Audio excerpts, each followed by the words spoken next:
This morning, tensions are rising between the U.S. and China over a suspected Chinese surveillance balloon that has been hovering over the northern U.S. for the past few days. It's been there stationary for about the last 35 minutes. This footage, shot by an eyewitness in Billings, Montana on Wednesday, the same day the Pentagon said the suspected spy balloon passed over the area. It's an area near a U.S. military base home to intercontinental ballistic missiles, and defense officials say the balloon is still over the U.S., but declined to say where it is now. Once the balloon was detected, the U.S. government acted immediately to protect against the collection of sensitive information. Senior military officials say they looked at options, including even shooting the object down out of the sky. Ultimately, they came to an agreement that if they were to do that, it would create a debris field that would put people and assets on the ground in Montana potentially at risk.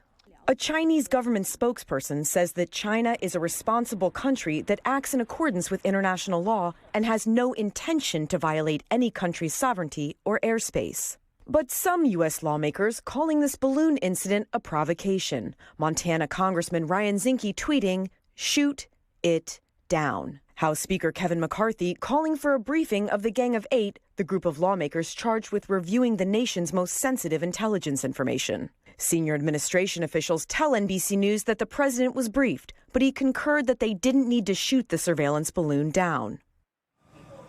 Now, all of this comes amidst heightened tensions between the U.S. and China, and Secretary of State Antony Blinken will be in China in the next few days as part of a previously scheduled trip.